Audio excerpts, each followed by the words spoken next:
Hi, welcome to मार Saraswati classes. Video के part one में हमने पढ़ा था एलएसएम क्या है, अभिलाक्षिक सामर्थ्य क्या है, फिर अभिलाक्षिक लोड क्या है, ये सब। आज हम अपना स्टार्ट करेंगे डिजाइन वैल्यू क्या होते हैं। डिजाइन वैल्यू वह वैल्यू होता है जिस वैल्यू पर संरचना का अभिकल्पन किया जाता है। यानी कि डिजाइन वैल्यू हमें प्राप्त करने के लिए हम क्या करेंगे, अभिलाक्षिक सामर्थ्य जो होता है उसमें क्या करेंगे, पार्शियली फैक्टर ऑफ सेफ्टी से मल्टीप्लाई करेंगे। पार्शियली फैक्टर ऑफ सेफ्टी से क्या करेंगे, मल्टीप्लाई करेंगे, या पार्शियली फैक्टर ऑफ सेफ्टी में क्या करेंगे, डिवाइड करेंगे। जब हम पार्शियली फैक्टर ऑफ सेफ्टी से मल्टीप्लाई कर दें, डिवाइड कर दें किसमें, अभिलाक्षिक सामर्थ्य में, हमें डिजाइन वैल्यू प्राप्त हो जाता है। ठीक, देखेंगे डिजाइन वैल्यू जो होता है वो मटेरियल पर, एक मटेरियल का हो जाएगा और दूसरा में लोड का हो जाएगा। तो मटेरियल में दो आएंगे, एक मेरा आएगा कंक्रीट, दूसरा मेरा आएगा क्या, स्टील। तो देखते हैं मटेरियल के लिए कि संरचना का अभिकल्पन करते समय पदार्थ की अभिकल्पन मान अभिलाक्षिक मान में पदार्थ के अभिलाक्षिक सुरक्षा गुणांक से भाग देकर प्राप्त किया जाता है। देखिए, अगर किसी भी मटेरियल का अभिलाक्षिक सामर्थ्य जो है एफ है, इसमें क्या करेंगे, पार्शियली फैक्टर ऑफ सेफ्टी से क्या कर देंगे, उस पदार्थ के पार्शियली फैक्टर ऑफ सेफ्टी से क्या कर देंगे, डिवाइड कर देंगे, और हमें क्या मिल जाएगा, डिजाइन वैल्यू मिल जाएगी। जैसे यहाँ पे लिखा, देखिए, किसी भी मटेरियल का अभिलाक्षिक सामर्थ्य, इसमें क्या किया गया है कि मटेरियल के आंशिक सुरक्षा गुणांक से डिवाइड कर दिया गया है, उसके बाद डिजाइन वैल्यू मिल गया है। ठीक, जैसे अब कंक्रीट में क्या होता है, कंक्रीट के लिए जो अभिलाक्षिक सामर्थ्य होता है कितना, एफ सी के, बट लिया गया इतना, क्यों लिया गया आगे भी बताते हैं। इसी में अभिलाक्षिक सामर्थ्य में क्या किया गया कि कंक्रीट के आंशिक सुरक्षा गुणांक से डिवाइड कर दिया गया। कंक्रीट का आंशिक सुरक्षा गुणांक कितना होता है, 1.5, 1.5 ये बताए थे वीडियो के पार्ट वन में। ठीक, उसी तरह स्टील में देखेंगे तो स्टील का क्या हो जाएगा, आप अभिलाक्षिक सामर्थ्य उसके partial factor of safety divide कर देंगे। तो कंक्रीट के लिए पार्शियल फैक्टर ऑफ सेफ्टी कितना होता है, 1.15। देखिए कंक्रीट स्टील का जो अभिलाक्षिक सामर्थ्य होता है यही तो होता है एफ वाई। इसके एफ वाई में क्या किया जाएगा कि इसके पार्शियल फैक्टर सेफ्टी से क्या कर दिया, डिवाइड कर दिया जाएगा। कितना होता है, 1.15। तो हमें क्या मिल जाएगा, हमें डिजाइन वैल्यू मिल जाएगा किसका, स्टील का। ठीक, उसी तरह लोड है, तो लोड में भी हमें फैक्टर वो डिजाइन लोड चाहिए। तो डिजाइन लोड में क्या है, हमें डिजाइन लोड चाहिए, तो क्या करेंगे, अभिलाक्षिक भार में क्या कर देंगे, आंशिक सुरक्षा गुणांक से मल्टीप्लाई कर देंगे, तो हमें क्या मिल जाएगा, हमें मिल जाएगा डिजाइन वैल्यू किसका, लोड का। देखिए, अगर वो सपोज करिए कि जो अभिलाक्षिक भार है वो एफ है, और पार्शियली फैक्टर ऑफ सेफ्टी से जब इसमें मल्टीप्लाई कर देंगे, ठीक, तो हमें क्या मिल जाएगा, हमें मिल जाएगा डिजाइन लोड। ठीक, डिजाइन लोड। ठीक, अब देखते हैं हम,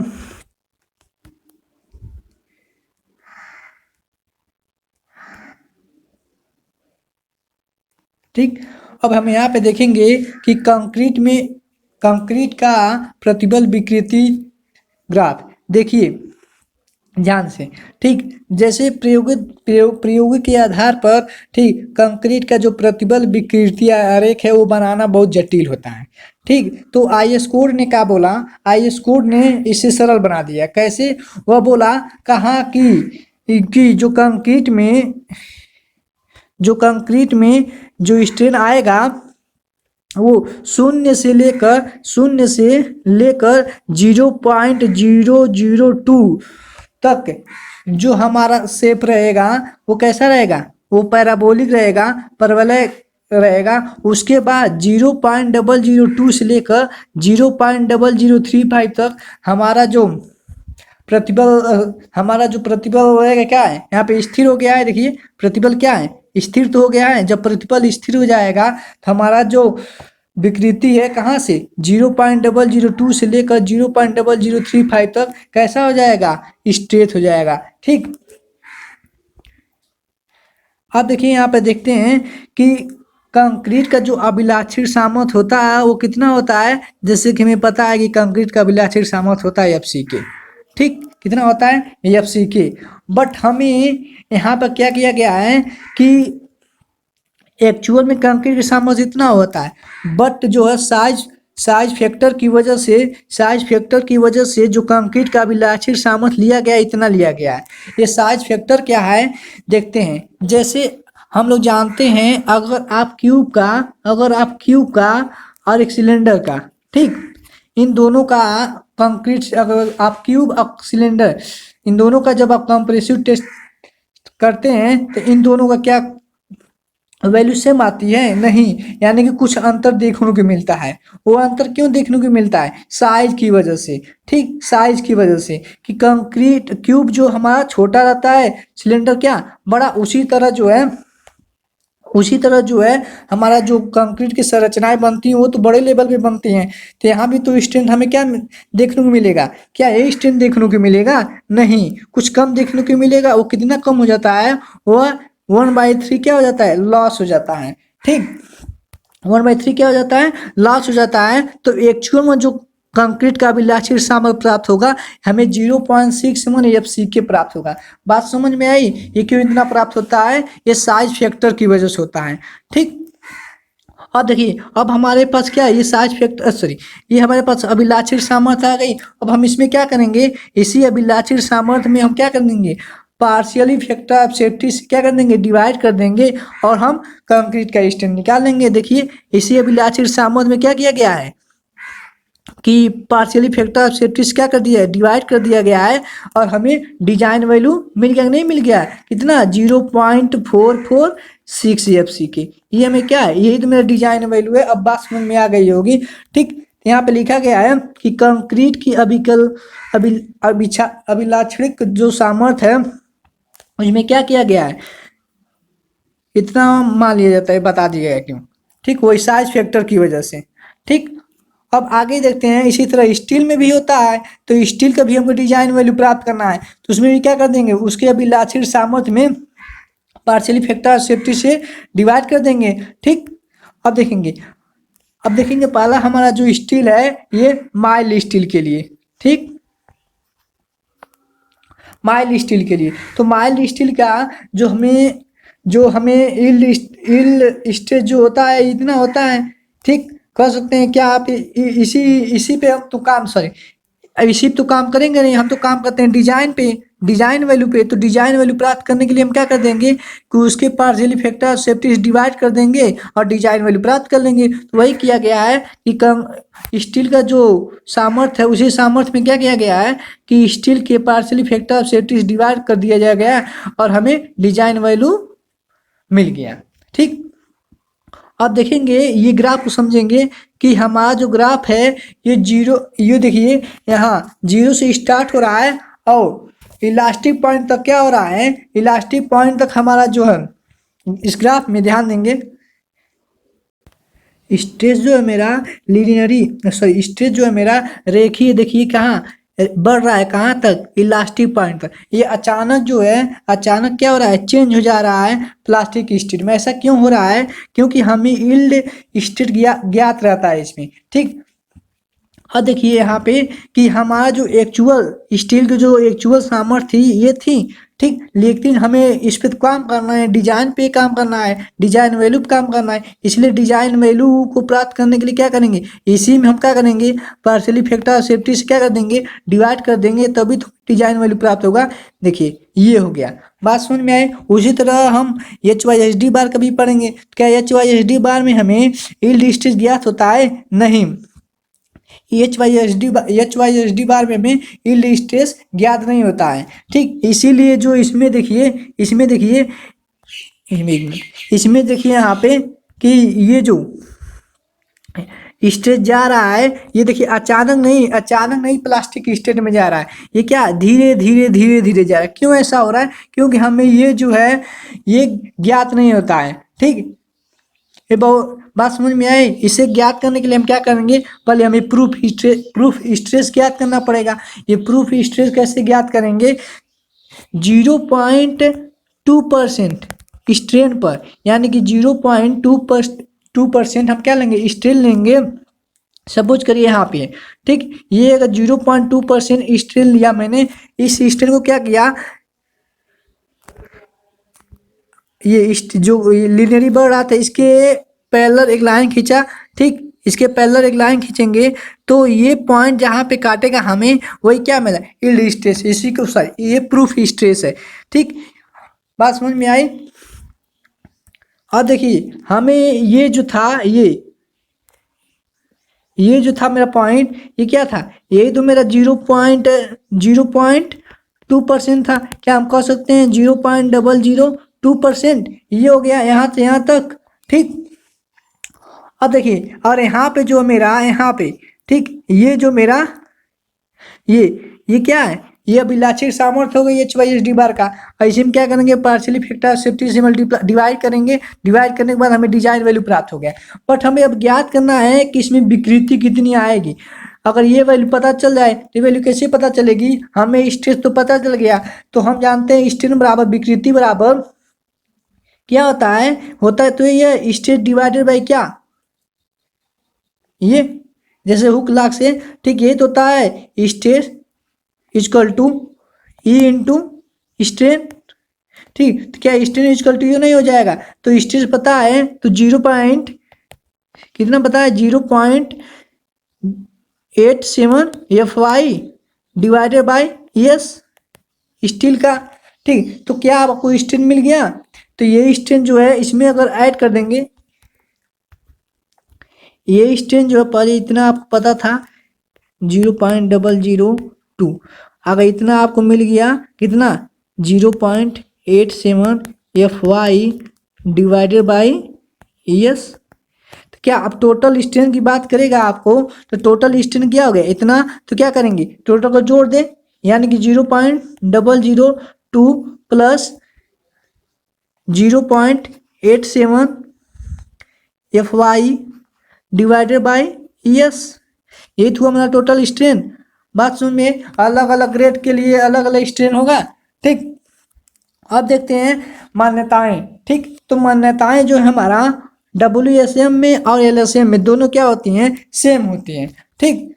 जैसे उसमें हम क्या पढ़े हैं कि कोई भी अगर सेक्शन बेंडिंग से पहले समतल है तो बेंडिंग के बाद भी क्या होगा, समतल होगा। तो वही पहला इसमें लिखा है कि बेंडिंग से पहले अगर प्लेन है तो बेंडिंग के बाद भी क्या होगा, प्लेन होगा। और देखिए कंक्रीट के जो टॉप फाइबर था उसमें कितना स्ट्रेन आया था, यही तो आया था कितना 0.0035। देखिए यही तो ग्राफ बना था, अगर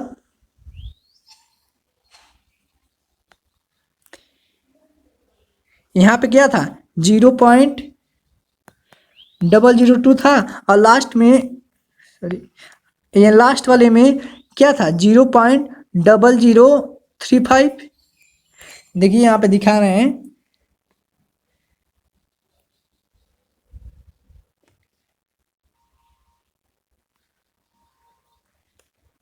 देखिए यही तो है, ठीक। ये तो लास्ट फाइबर में हमारा स्ट्रेन यही तो है। तो कंक्रीट में स्ट्रेन इतना आ सकता है, और स्टील में जो स्ट्रेन आएगा वो तो भी बताएं 0.002 plus 0.87 FY divided by ES।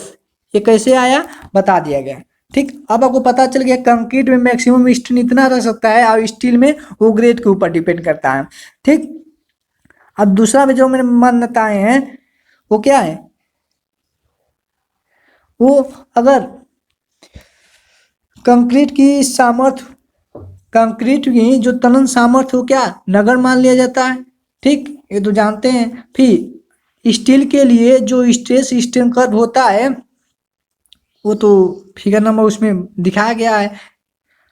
अब देखिए यहाँ पे ये पॉइंट ध्यान देंगे कि जो फेल्योर के समय तनन स्टील में उत्पन्न विकृति जो होगी इतना होगी, और स्टील में इतना होगी, कंक्रीट में 0.0, ये तो बता दिया गया इतना। यही सब मान्यताएं जो पीछे हम लोग पढ़े हैं, वर्किंग का सेम टू सेम कुछ होता है, ठीक। अब हम यहाँ पे पढ़ेंगे, ठीक, ये सबसे अच्छा टॉपिक है यहाँ का। ठीक, हम पढ़ेंगे इसमें कि stress design stress block parameter. बात समझिएगा, यहाँ पे हम पढ़ेंगे डिजाइन स्ट्रेस की बात करेंगे। तो डिजाइन स्ट्रेस कैसे पढ़ते हैं ध्यान देंगे यहाँ पे, पहले फिगर को समझते हैं। जैसे कोई भी सेक्शन मैंने लिया जिसका चौड़ाई बी है, गहराई टोटल गहराई अगर डी है, तो इफेक्टिव कितना हो जाएगा, स्मॉल डी, कवर माइनस कर देंगे। जैसे इसका स्ट्रेन बनेगा इस टाइप में, तो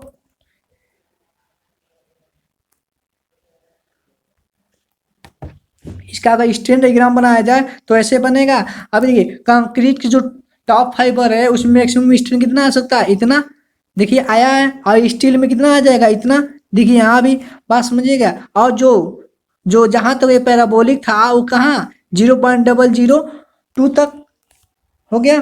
ठीक, अब अगर इसका स्ट्रेस डायग्राम की बात करेंगे यहाँ पे समझेंगे जरा। ठीक, कि जो स्टील में जो स्ट्रेस उत्पन्न हुआ था, ठीक, स्टील में जो स्ट्रेस उत्पन्न हुआ था कितना, यही तो है। ये कौन सा स्ट्रेस है, ये डिजाइन स्ट्रेस है। ठीक, और कंक्रीट का जो जो स्ट्रेस उत्पन्न हुआ था, ये डिजाइन स्ट्रेस ऑफ कंक्रीट का है। बात समझिएगा, इतना इतना आया था, पीछे बताए अभी। अब यहाँ पे देखेंगे कि जो मेरा स्ट्रेस जो था 0.002 तक, ठीक, पैराबोलिक था। देखिए 0.002 तक जो मेरा शेप है स्ट्रेस का वो पैराबोलिक है। उसका ऊपर देखें क्या था, वो रेक्टेंगल था। ठीक है, यानी कि स्ट्रेस क्या हो जा सेम हो जा रहा था। तो वहाँ पे ऐसे बन रहा था जैसे यहाँ पे दिखाई देना, अभी ऐसे था, फिर ये बार ऐसे था। तो ये जो था मेरा 0.002 तक था, ये 0.0035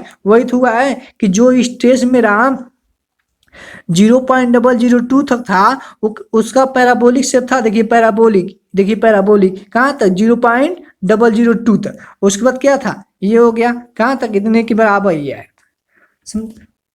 ठीक, अब देखेंगे यहाँ पे, ये तो हो गया इसमें। स्टील की बात करेंगे तो स्टील में जो ये आया था। ठीक, अब देखेंगे यहाँ पे दो शेप आए। चलिए अब देखते हैं कि यहाँ पे कंक्रीट का जो स्ट्रेस डायग्राम है इसमें देखिए दो शेप आए, एक रेक्टेंगल दूसरा पैराबोलिक। दोनों अलग अलग शेप आने की वजह से अलग अलग फोर्स जनरेट होंगे। तो हमने माना ये जो आयत है इसमें जो फोर्स लग रहा है वो Fc1 लग रहा है, और जो पैराबोलिक है इसमें Fc2 लग रहा है। तो Fc1 का जो है कंक्रीट के टॉप फाइबर से जो दूरी है वो कितना है, x1 है। और Fc2 की कंक्रीट के टॉप फाइबर से x की दूरी पे है। ठीक, अब यहाँ से हम कहें कि रिजल्टेंट निकालना है तो रिजल्टेंट कैसे निकालेंगे, Fc, तो कह देंगे Fc1 प्लस Fc2 निकाल लीजिए, रिजल्टेंट निकल जाएगा। उसके Fc1 Fc2 निकल जाएगा। ठीक, इन दोनों को ऐड कर देंगे तो Fc निकल जाएगा, रिजल्टेंट निकल जाएगा। इस रिजल्टेंट की जो दूरी होगी, ठीक, कंक्रीट के टॉप फाइबर से हमने मान ली कि x1 दूरी पर जो है ये रिजल्टेंट जो काम कर रहा है, ये Fc। ठीक, तो अब यहाँ पे x1 निकालना पड़ेगा। तो x1 निकालने के लिए हम क्या करेंगे, x1 निकालने के लिए हम जानते हैं CG वाला फार्मूला, ये Fc1 into x1 plus Fc2 into x2 divided by Fc1 plus Fc2, ये जानते हैं। तो अब Fc1 निकाल लें, Fc2 निकाल लें, उसके बाद x1 निकाल लें, x2 निकाल लें पूरा। उसके बाद हमारा क्या रिजल्टेंट का दूरी न निकल जाएगी टॉप फाइबर से। तो उससे पहले हम ये देख लें कि जो पैराबोलिक है उसकी हाइट कितनी है, ये वाली, और रेक्टेंगल की हाइट कितनी है, ये वाली। ठीक, तो उसके लिए हम स्ट्रेन डायग्राम का सहारा लेंगे। ठीक, तो स्ट्रेन डायग्राम में जो टॉप फाइबर पर जो स्ट्रेन है वो कितना है 0.0035, 0.0035। ठीक, यहाँ पे है, और इसकी जो दूरी है न्यूट्रल एक्सिस से हमने माना x की दूरी पे है। ठीक, x की दूरी पे है। अब 0.002% से इसकी हाइट मैंने मानी क्या है, y1 है, x1 नहीं है, y1। ठीक, ये हो गया। तो अगर हम निकालेंगे तो कैसे निकालेंगे, समरूप त्रिभुज के अकॉर्डिंग। कैसे, समरूप त्रिभुज के अकॉर्डिंग ये वाली दूरी डिवाइडेड बाई ये वाली दूरी, उसके बाद ये वाली दूरी डिवाइडेड बाई ये वाला, ऐसे तो समरूप लगता है। तो उसे निकालेंगे।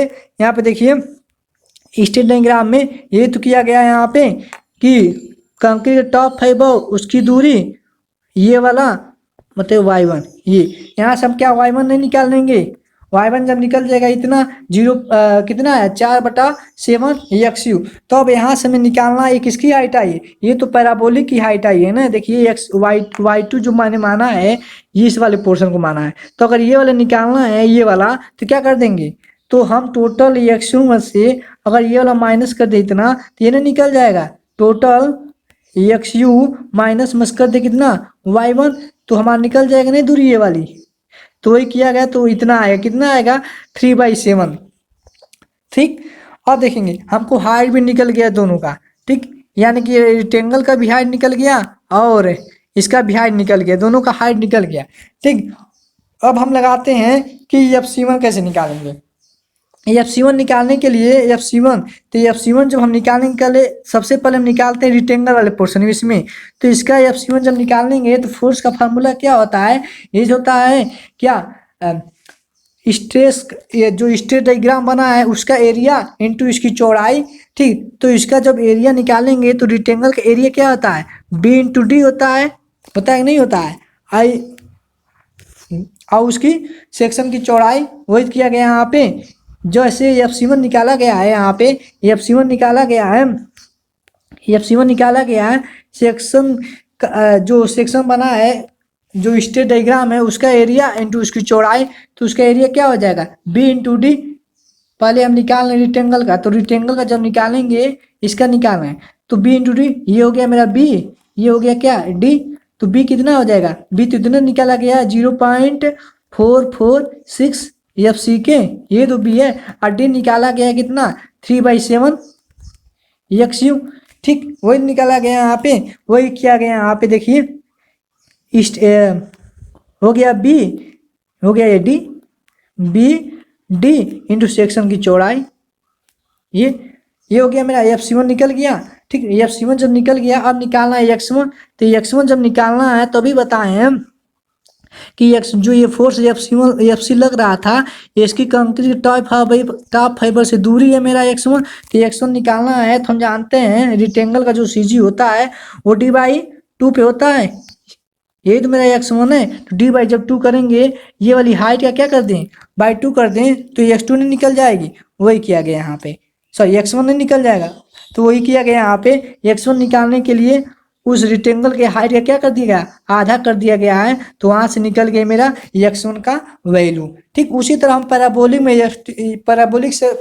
वाले शेप में जब F2 निकालें और X2 निकालें तो जो पैराबोलिक होता है उसका एरिया जो होता है कितना होता है 2/3 B/H होता है।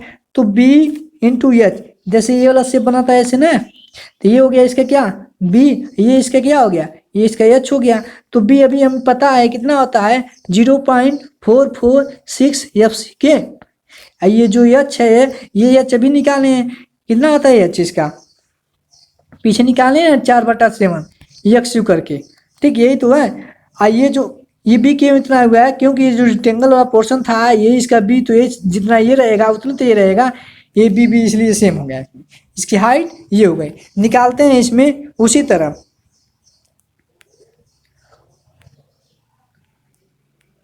देखिए उसी तरह निकला गया area of straight diagram into चौड़ाई। तो एरिया क्या हो 2/3, अभी बताए ना 2/3 B/H। तो 2/3 हो गया, B हो गया ये H हो गया ये इंटू सेक्शन की चौड़ाई। ठीक, ये हो गया क्या मेरा X2। उसी तरह क्या निकालेंगे X2 निकालेंगे। तो X2 निकालने के लिए ये थोड़ा समझेंगे, जो ये सेक्शन जो हमारा ये शेप बना था ये वाला, इसका जो CG होता है पैराबोलिक का वो कितने पे काम करता है 3/8 H पे, ये यहाँ से यहाँ तक दूरी है।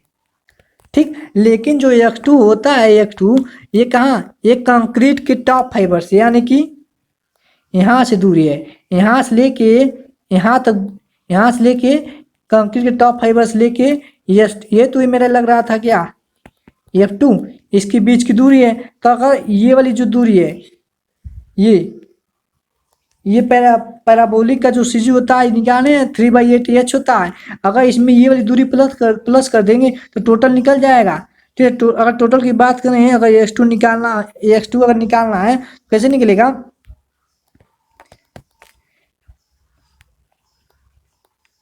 रेक्टेंगल की हाइट प्लस पैराबोला का सीजी। कैसे देखिए,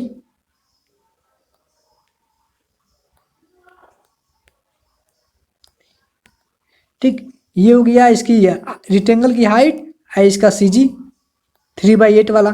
इन दोनों को प्लस कर देंगे तो x2 निकल जाएगा। नहीं, ये इसका हाइट हो गया टोटल यहाँ से।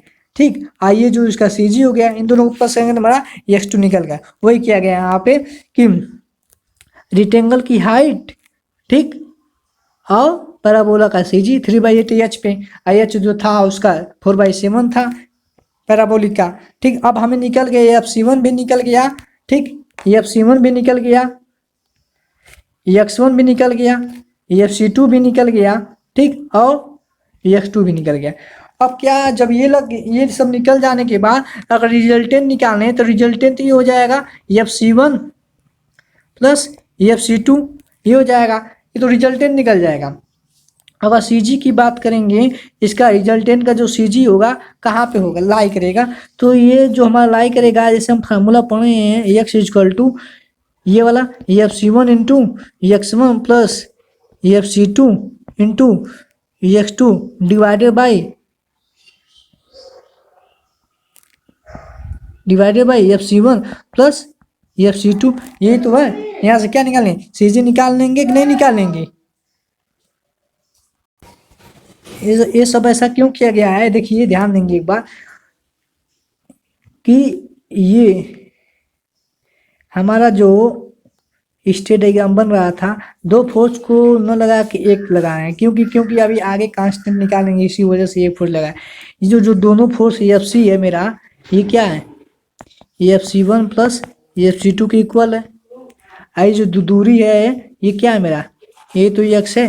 ये दोनों कैसे निकलता है बता दिया गया है। देखिए यहाँ पे x2 भी निकल गया, ये मेरा जो है पूरा ये निकल गया, F2 भी। ठीक, उसी तरह जो है आगे तो सॉल्व करेंगे तो FC2 का वैल्यू और x2 का वैल्यू मुझे प्राप्त हो गया दोनों का। ठीक, अगर अब बात करें रिजल्टेंट की, तो वही किया गया है, यहाँ पे दोनों को ऐड कर दिया गया है। तो अब हमें जो फाइनल रिजल्टेंट मिला ये मिला, वही FC1 प्लस FC2 क्या कर दिया, ऐड कर दिया गया है। ठीक, जब ऐड कर देंगे तो हमें FC का वैल्यू मिल गया। जब FC का वैल्यू मिल गया, उसी तरह x निकालेंगे तो x कैसे बताएं, जैसे बताएं वैसे निकल जाएगा। तो वहाँ पे अब हमें फाइनल, यानी कि अब समझ में आ गई ये बात क्यों ऐसा किया गया। ऐसा इसलिए किया गया है कि यहाँ पे जो दो शेप बन रहा था, यहाँ पे एक पैराबोलिक और एक रेक्टेंगल, दोनों शेप बन रहा था, अलग अलग फोर्स लग रहे थे। इन दोनों फोर्स को एक फोर्स में कन्वर्ट कर दिया गया है जो FC है, और अलग अलग डिस्टेंस में काम कर रहे थे उसको एक डिस्टेंस में कन्वर्ट कर दिया गया जो मेरा क्या है, x है। बात समझ में आई। ठीक, अब हम पढ़ेंगे इन दोनों के बारे में। ठीक, कि अब देखिए इस फिगर में समझिए जरा कि ये एक फोर्स पे कन्वर्ट कर दिया गया, और ये जो दूरी है मेरी क्या है, x है। ये कितनी निकालने हैं, 0.42 x निकालने हैं, ये निकल गया। ठीक, ये जो दूरी निकल गई, ये रिजल्टेंट निकल गया। ठीक, अब हम जो कहें, इसलिए ये सब काम किया गया है क्योंकि अभी हमें आगे कांस्टेंट निकालना था। ठीक है, अगर नहीं निकालते तो लीवर आर्म निकालेंगे, फिर उसके बाद Q का वैल्यू, फिर उसी तरह देखेंगे J का वैल्यू, सब निकालने में क्या होगा, दिक्कत आएंगे, इसलिए ऐसा किया गया। ठीक, अब देखिए लीवर आर्म निकालना, तो लीवर आर्म क्या होता है, दोनों फोर्सों के बीच की दूरी, लंबवत दूरी जब निकालेंगे दोनों फोर्सों के बीच। देखिए अगर ये फोर्स हो गया, एक फोर्स ये हो गया, एक टेंशन वाला एक कंप्रेशन वाला, इन दोनों फोर्सों के बीच की दूरी यही तो हुआ, यही तो मेरे क्या हुई, लीवर आर्म हुआ। इस लीवर आर्म की अगर दूरी मैंने बताऊं कितनी होगी, तो अगर यहाँ देखिए ये वाली यहाँ से लेके यहाँ तक दूरी कितनी है, d है। ठीक, ये फैक्टोरियल है। अगर इस d में से ये वाली दूरी माइनस कर दें, ये एक्स माइनस कर दें तो क्या ये दूरी निकल जाएगी, तो क्या हो जाएगा lever arm Z equal to D minus X, lever arm निकल जाएगा ना, निकल जाएगा। ठीक, देखिए वही किया गया है कि उस डी में से वो दूरी माइनस कर दी गई है, कौन सी, सिंगल वाली। ठीक, जो रिजल्टेंट का टॉप फाइबर से जो दूरी था, यही तो था ये दूरी, यही तो एक्स है, इसी एक्स का वैल्यू तो 0.42 एक्स है। ठीक, ये निकल गया। ये टेंशन जोन में इतना फोर्स लग रहा था, बताएं कैसे, पीछे देखेंगे ये कैसे लग रहा है। ये देखिए, ये लग रहा है मेरा ये स्ट्रेस हो गया, स्ट्रेस जो कंक्रीट स्टील में निकालने हैं अभी, ये तो निकालने 0.76 सॉरी 0.87 एफ वाई, ये तो स्ट्रेस है। कैसे निकला है, जब डिजाइन वैल्यू निकालने हैं तो स्टील के अभिलाक्षिक सामर्थ्य में आप क्या किए हैं, इसके पार्शियल फैक्टर आप सेट्रिस डिवाइड किए हैं 1.15 से 1.15 से, तो आपको जो वैल्यू मिला था 0.87 एफ वाई मिला था, नहीं मिला था। ये मेरा क्या हो गया, ये स्ट्रेस हो गया, ये स्ट्रेस हो गया। ठीक, हमें सॉरी ये हो गया स्ट्रेस। अब आगे इसी स्ट्रेस में जब आप एरिया से मल्टीप्लाई कर देंगे तो आपका फोर्स निकल जाएगा, नहीं निकल जाएगा। ये होता है स्ट्रेस इक्वल टू क्या, फोर्स बाई ये, तो जब इसका इसमें मल्टीप्लाई करेंगे तो फोर्स निकल जाएगा, नहीं निकल जाएगा, वही निकला गया। देखिए एक फोर्स ये वाला हो गया, एक फोर्स ये हो गया, इन दोनों फोर्स के बीच की जो परपेंडिकुलर दूरी होती है उसे बोलते हैं क्या, लीवर आर्म। ठीक, अब निकालेंगे हम कांस्टेंट, जैसे बहुत सारे कांस्टेंट होते हैं, देखते हैं। पहला हम निकालेंगे न्यूट्रल एक्सिस का। ठीक, न्यूट्रल एक्सिस, देखिए उसमें क्या, अब इसमें क्या किया जाएगा, वही चीज समरूप त्रिभुज वाला नियम, ये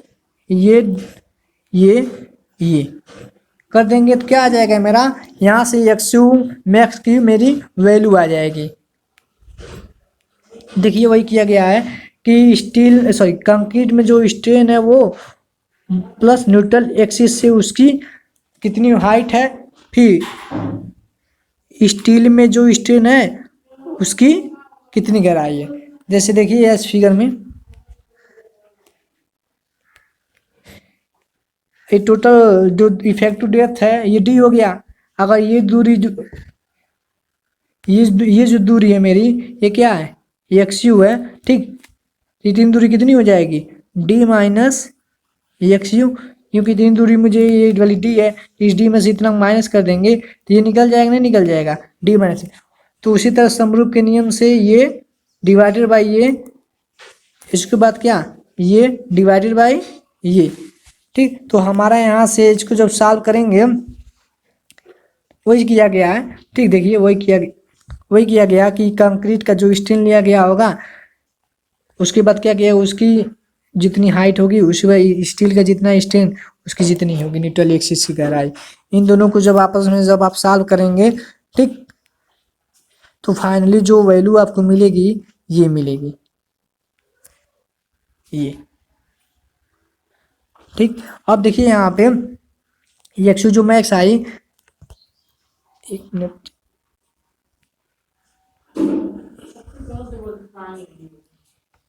इसको थोड़ा ध्यान देंगे यहाँ पे कि ये जो मेरा एक्स यू है, एक्स यू लिमिट के बराबर होता है। ठीक है, यानी कि ये जो दूरी है ये इन्होंने मानी है, इन्होंने ये दूरी जो है, अब तो आप लोग समझेंगे ये एक्स यू ही है। ठीक है, अब देखिए यहाँ पे आपको एक्स यू मैक्स की वैल्यू मिल गया। अब एक्स यू मैक्स मिल गया, जिसे यहाँ पे एक्स यू मैक्स जिसे हम लिमिट में वर्किंग में एक्सी के नाम से जानते हैं। ठीक है, यहाँ पे ये मिले, इसी को हम लिमिट भी कहते हैं। ठीक है, ये मिले। अब किसी तरह हम निकालें क्या एक्स से, तभी तो कंपेयर करेंगे, उसके बाद सेक्शन बताएंगे कितना कौन सा सेक्शन मेरा है। ठीक,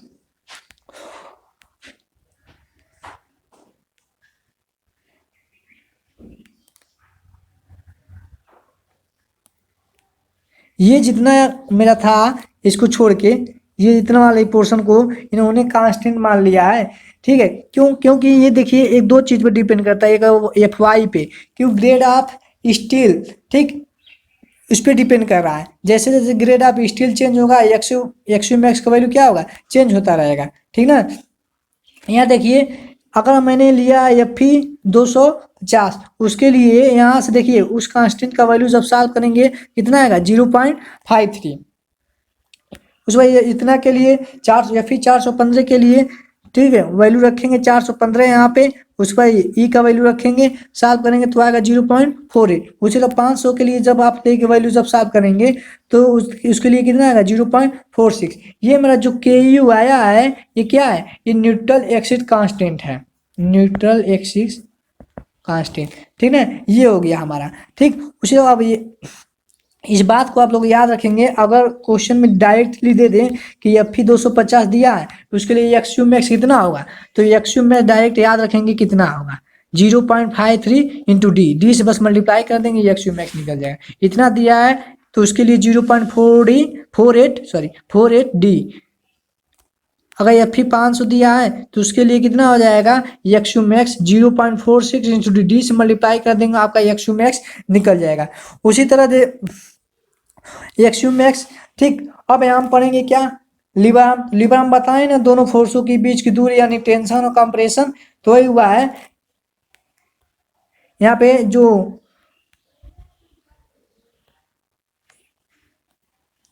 यहाँ पे अगर आप स्ट्रेन डायग्राम बनाएंगे स्ट्रेस डायग्राम सॉरी तो ये तो बनाता है ऐसे।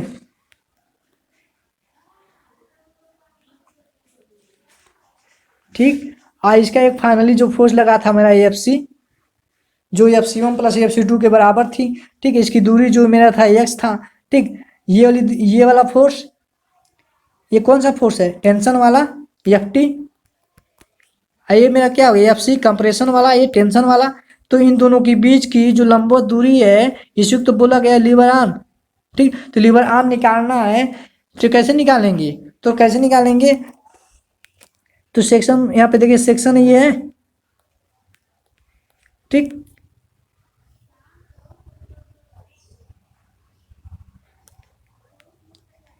ये मेरा क्या था Ft, ये मेरा Fc, इन दोनों के बीच की दूरी जो लंबवत थी यही तो मेरा लीवर आर्म में था। ठीक अगर हम ये दूरी निकालें लीवर आर्म कितना होगा, क्या करेंगे अगर ये दूरी ये जो है इफेक्टिव डेप्थ दिया है। ठीक हमें निकालना ये दूरी, ये जो जब लीवर आर्म निकालेंगे तो लीवर आर्म इक्वल टू कितना हो जाएगा टोटल इस वाले इफेक्टिव डेप्थ में से, अगर इफेक्टिव डेप्थ में से ये वाली दूरी माइनस कर दें निकल जाएगा ना, निकल जाएगा। यानी कि ये वाली देखिए ये वाली दूरी अगर माइनस कर दें तो यहाँ से लेके यहाँ तक दूरी हमें निकल जाएगी ना, निकल जाएगी। तो यही तो मेरा लीवर आर्म है। तो d माइनस एक्स, इस x का वैल्यू 0.42 इंटू एक्स दिया था, आपको निकल जाएगा क्या, देखिए वही किया गया यहाँ पे d माइनस एक्स का वैल्यू ये, इसको जब सॉल्व करेंगे आप तो आ जाएगा ये। अब देखिए यहाँ पे जे कांस्टेंट में आएगा, दूसरे लीवर आर्म कांस्टेंट बोला गया। देखिए यहाँ पे ध्यान देंगे ये जो जे वैल्यू है ये इस पे इसका वैल्यू जो है 1 माइनस 0.42 एक्सयू मैक्स बाई डी, ये लीवर आर्म जो कांस्टेंट है इतना होता है। ठीक बट आप लोग याद रखेंगे जैसे हम बताएं वैसे निकालेंगे, वो आसान पड़ेगा। देखिए वो ग्रेड पे ये भी है क्योंकि ये फाइज में भी था, जितना रहेगा वही किया गया 1। देखिए जे निकालना है अगर तो जे निकालना है यहाँ पे, अगर जे निकालना है तो जे निकाल मान लीजिए ग्रेड पे डिपेंड करेगा। ठीक एक्सयू मैक्स तो एक्सयू मैक्स अभी बताए हैं पीछे कि अलग अलग ग्रेडों पे डिपेंड करता है। अगर आप इतना लेंगे Fe 250 तो जे का वैल्यू निकालेंगे तो 1 माइनस 0 पे इतना, x बाई डी का वैल्यू अभी पीछे निकालने हैं इतना आया था Fe 250 के लिए, तो टोटल लीवर आर्म आ जाएगा सॉरी लीवर आर्म आ जाएगा 250 के लिए इतना। उसी तरह इसके लिए इतना, इसके लिए 500 के लिए Fe 500 के लिए 0.8 आ जाएगा। तो ये तो लीवर आर्म कांस्टेंट हो गया। उसी तरह जो है हम और देखिए यहाँ पे क्यू का वैल्यू निकालिए, क्यू भी जो है वो भी तो कांस्टेंट है जिसे हम इस क्यू को अभी हम छोड़ देंगे क्योंकि क्यू निकालने के लिए हमें यम अभी हम बताए ना एम यू लिमिट कैसे निकलता है, जब एम यू लिमिट बता देंगे तब हम क्यू निकालेंगे। ठीक है तो अब हमें न्यूट्रल एक्सिस जब ऊपर देखिए यहाँ पे ऊपर जब हमने अभी निकाला था क्या एक्सयू मैक्स निकाला था ऊपर, जिसका वैल्यू 0.42 एक्सयू आया था। ठीक, अब देखिए यहाँ पे हम जो न्यूट्रल एक्सिस की जो गहराई अब निकालेंगे वो क्या निकालेंगे, अभी ऊपर जो अगर वर्किंग की बात करेंगे एक्स की तो निकल गया, अब निकालेंगे हम क्या एक्स से। तो एक्स से कैसे निकालेंगे, जो कंप्रेशन फोर्स और टेंशन फोर्स, ये दोनों फोर्स लग रहे थे मेरा, जो कंप्रेशन फोर्स और टेंशन फोर्स, इन दोनों को आप इक्वल कर देंगे। जब इक्वल करेंगे तो वहां से आपका क्या निकल जाएगा, वहां से आपका निकल जाएगा क्या एक्सयू। अब पीछे हमने क्या निकाला है अभी, एक्सयू मैक्स निकाल दिया है। ठीक, तो इसी एक्सयू मैक्स मैंने बोला था क्या एक्सी, इसी एक्सयू को हमने बोल रहे हैं क्या यहाँ पे एक्सी। अगर आप वर्किंग पढ़ेंगे तो समझ में अच्छी तरह से आ जाएगा कि एक्सयू और एक्सयू मैक्स क्या है। ठीक, तो एक्सयू निकालना है तो हम क्या करेंगे, दोनों फोर्सों को इक्वल कर दें। दोनों फोर्सों को इक्वल जब किया गया तो यहाँ से ये क्या आ गया आपका, ये एक्सयू निकल गया। कितना निकला ये 0.87 FY AST divided by 0.36 FCK into B. ठीक, अब कल हम लोग पढ़ेंगे क्या सेक्शन के प्रकार, ठीक है, कि विभिन्न प्रकार के सेक्शन है। जैसे अब इस सेक्शन पे कौन सा मतलब लोड लगेगा, अब ये सेक्शन जो है कल स्टार्ट किया जाएगा। अगर आपको कोई भी दिक्कत हुआ हो तो आप कमेंट बॉक्स में कमेंट कर सकते हैं। Thank you class.